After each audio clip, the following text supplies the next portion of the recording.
Good afternoon guys. Good morning, good evening sa lahat aking mga followers. So this time, gusto ko namang i-share with you the pulpit message of uh, last week, the yung the Easter Sunday, especially to those are long time absentee in Human Church in YEM.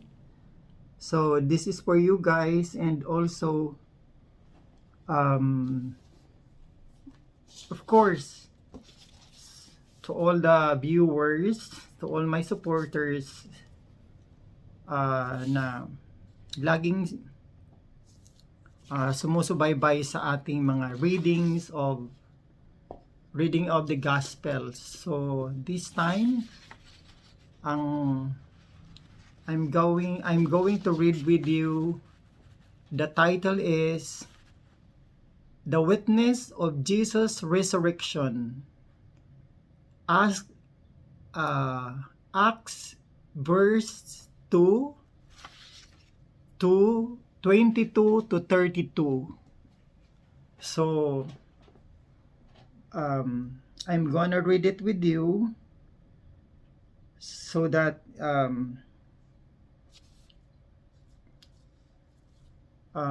you know the verse, the Acts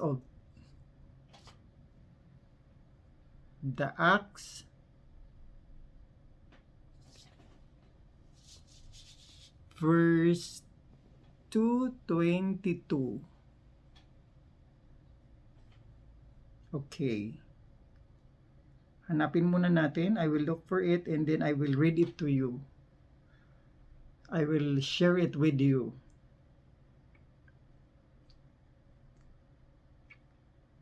Acts 2:22 to 32. So here we go.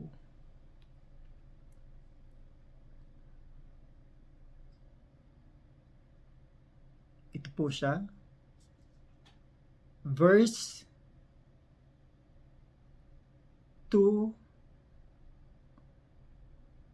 chapter 22 to 32. Here it is. I will read it out loud for you. Fellow Israelite, listen to this. Jesus of Nazareth was a man accredited by God to you by miracles, wonders, and signs, which God did among you through him, as you ourselves know.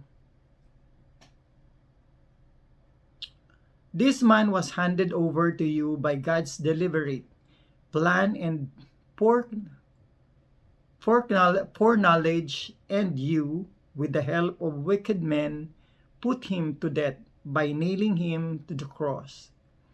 But God raised him from the dead, freeing him the agony of death, because it was impossible for death to keep its hold on him.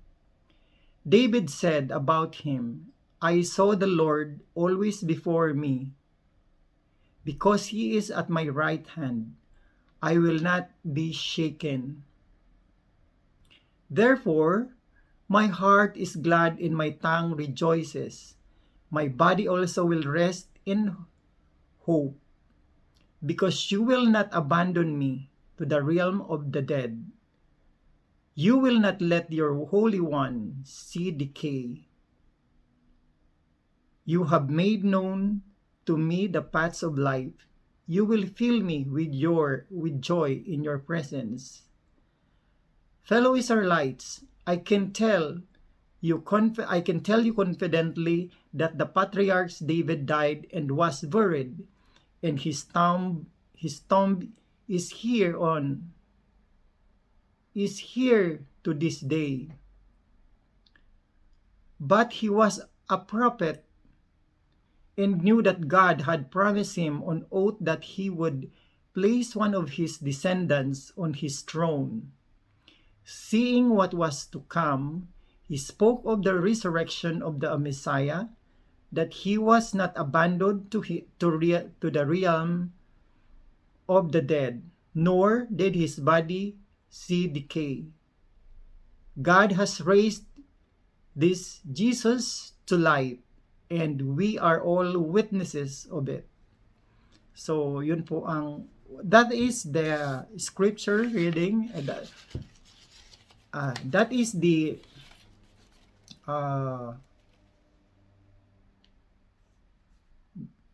Bible verse that witness of Jesus' resurrection. And now I will read it to you, the core of the message, written by Assistant Pastor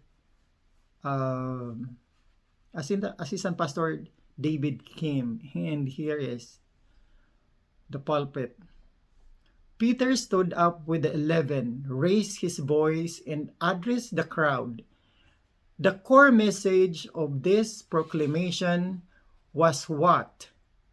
It was the gospel of Jesus Christ, substitutionary death on the cross and resurrection.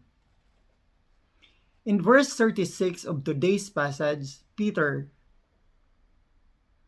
declares, "Let all the house of Israel therefore know for the certain that God has made him both Lord and Christ."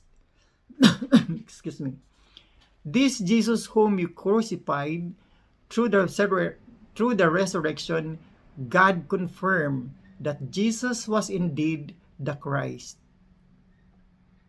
Thus, the central message of Peter's first sermon was the resurrection of Jesus Christ, emphasizing that God was the one who raised him in verse 32. Number 1, God's fulfillment of the covenant.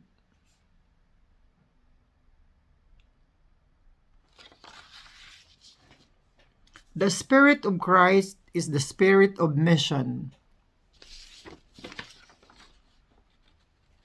The closer we go to the Lord, the more intense mission mind we have.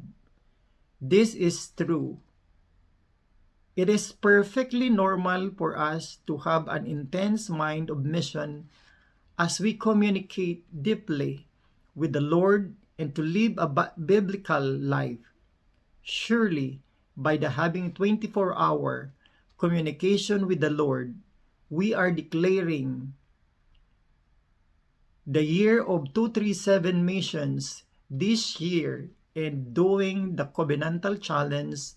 515 new church officers will be appointed at next week's worship. Along with the existing church officers, we will now challenge towards the 237 fields in full scale. Number 2, David's faith resurrection. To express David's life, who had the resurrection faith in one word, was a joy. David says his heart rejoiced because he always saw the Lord before him. Also, he reveals that his tongue rejoiced. He lives a life full of joy because the Lord was shown himself the way of life of resurrection. Those who have the resurrection of faith are different. Like this, you are bound to live a life full of joy.